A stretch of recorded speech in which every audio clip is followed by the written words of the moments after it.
Yeah, hello everybody. It's partial quotient time. Today, as we continue our journey along the idea of division, we're going to look at yet another strategy to help us do multi-digit division. So maybe again, multi-digit meaning more than one digit.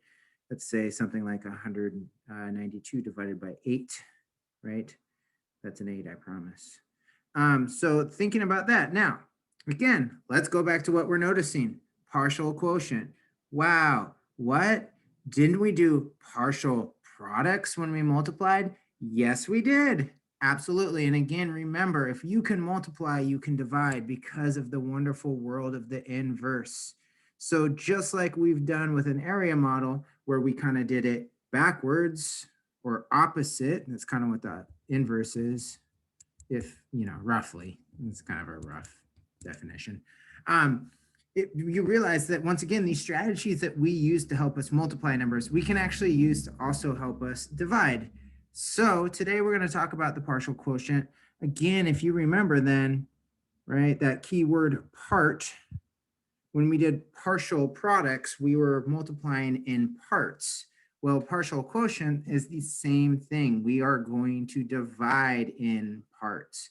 And also, in case you haven't caught on to this, quotient, right? That is the answer to a division problem. So that's what we're going to do.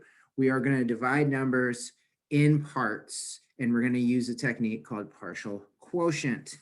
This is very similar to the area model. It just sets it up differently. So if you remember from the area model, sorry, I'm going to erase this so I can just show this on one page instead of moving things. If you remember on the area model, we were doing something like, okay, I have a area that I know is 192, and one side of that is 8. And I'm trying to figure out like, oh, what's the other side? Because again, 8 times something equals 192. And so with again, this is a review of the area model. What we then did is say, okay, well, let's move this 192 down and cut this 192 into parts that I could work with, right? So maybe I would do a group of 80. And so if I had 192 and I took 80 away, I would have 112 left. So then you're like, okay, what else do I know about eights? Because this would be like 8 times 10, right? And you're like, oh, what else do I know? Oh, well, maybe I'm going to break this into another group of 80. I can actually do that. So I'm going to break this into another group of 80, knowing again that 8 times 10 is 80. So again, I would take this part and I'd be left with 32. And then I could say, oh, well, actually, I do know that 8 times 4 is 32, right? Oh, sorry. This would be the 32. That's why I was asking you, right? 8 times 4 is 32. And I'd break this into a chunk of 32. And then I could say, oh, well, this equals 24, right? Because again, a chunk of 80, a chunk of 80, and a chunk of 32 equals 192. That's how I represented this. Anyway, that was supposed to be a quick review, and then I totally just went in and solved the whole problem. So now that we actually know the answer, let's use partial quotient. And partial quotient actually is more so of just doing this process over here and less so much about creating the model. So what better way to learn than to actually do it? So 192 divided by 8, partial quotients. So 192 divided by 8. Okay, again, we think we already know the answer, but let's set this up first. So like we draw models sometimes, we also can use different graphic organizers to help us organize our numbers. Now with partial quotient, one thing that I'm going to do is I'm going to set up what can be referred to as the big 7 to help me organize my work, okay? And what that really just means is I'm going to put 192 inside this division symbol, and I'm going to kind of elongate my division, making it a little bit bigger, and you'll see why. And I'm dividing 182 by 8. So 8 goes out here. It's thinking about our number. Okay. Now, here's some things that would be very helpful, right? If I'm going to do this process, the one thing I like to do is I do like to think about multiples. And these are really the chunks or the parts that you're kind of taking away. This is the part. So what I do first to help me with this is I think about 8, because what I'm going to do is I'm going to make groups of 8.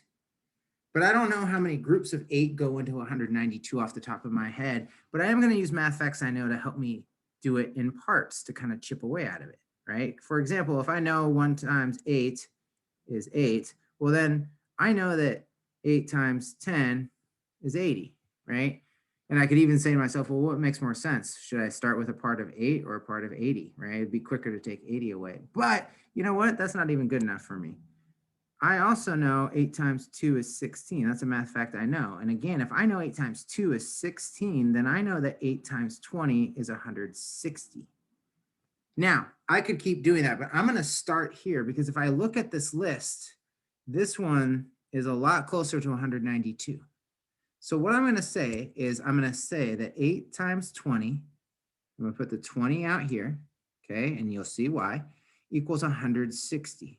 So again, just like we did with the rectangle in our area model, like it's almost like I'm just taking 160 away from my rectangle. I'm shading it away. So I'm going to subtract these. And that actually just leaves me with 32.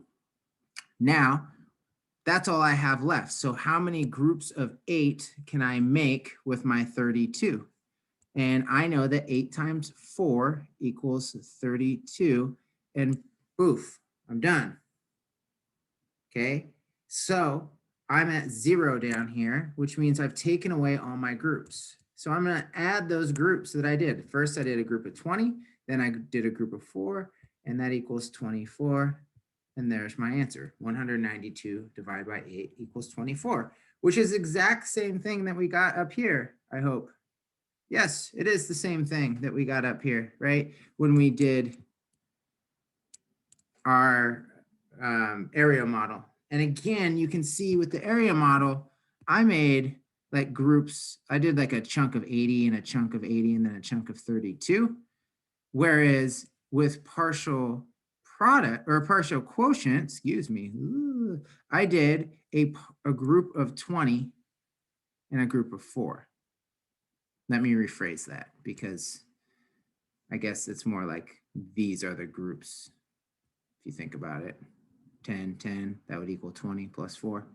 So again, as always, there you go. There's something that confused you for a second. Think about that thing I just said that was confusing.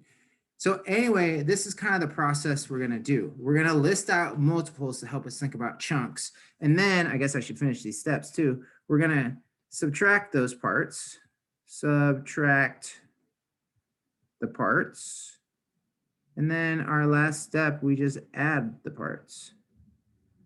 So that's one problem. We did it once, whatever. Let's try another one so that we can really, again, see this process in action. If you're already feeling comfortable, by all means, pause the video once the problem's up, solve it, and then come back and see how it went. So 154 divided by 7, okay?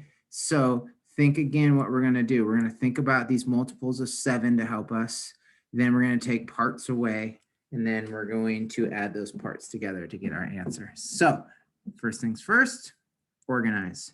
So I'm going to take 154, and I'm going to put it into what some people call a big 7. I want you to be clear that this is not called the big 7 technique. That's not really official. This is partial quotients. We're using parts. We're going to divide it by 7. Okay, so step 1, think about my multiples of 7 to help me think, like, how many groups of 7 can I make out of 154? I do not know that, but I do know that like 7 times 2 is 14, and therefore 7 times 20 equals 140. So to me, that's actually a really good start, like a group of 20. So I'm going to put my color do I want? I'm going to put my group of 20 out here. And 7, that's this one, and 20 is this one. That equals 140. So I'm going to subtract the 140 from the 154 that I have. And it actually just leaves me with 14. Wow, this is quick. See, this is why partial quotients is cool, because you can take away big chunks right away. Because now that I look at this, I'm just like, oh, I have 14 left. Well, 7 times 2 equals 14. And that gets me to 0. And that's our goal. We really want to be at 0 down here. Once we're at 0, then we know we can go over here and add up our parts. We did a part of 20 and a part of 2. So that equals 22. Okay, so that's the thing about partial quotient, is that the size of the group that you take away is kind of up to you. And so what I'm going to do is I'm going to model the same problem again, but I'm going to go in different steps. And that's one thing we need to realize, is that you could have a class of 30 students and all 30 students could solve this differently by doing different chunks. So what do I mean by that? Let me show you. So in this case, remember what I did first was I took away a group of 20, and then I took away a group of 2, and I got 22 as my answer. 154 divided by 7 equals 22. Okay, I'm going to do the same problem, but I'm going to do it in some more steps, which is fine. Doesn't matter how many steps you do, as long as you follow the steps correctly to help you get an accurate answer. So here we go. Again, I'm going to organize it by putting it in that big 7, dividing it by 7. Now this time, let's say I don't really think about 7 times 20, right? Like maybe that's something in my brain doesn't just jump on right away, which is totally cool. Maybe I'm like, oh, well, 7 times 1 is 7. And if I know 7 times 1, then I know 7 times 10 is 70. And maybe that's where I'll start. I'm actually going to start with a group of 10. So I'm going to put my 10 out here. That equals 70. And I'm going to subtract.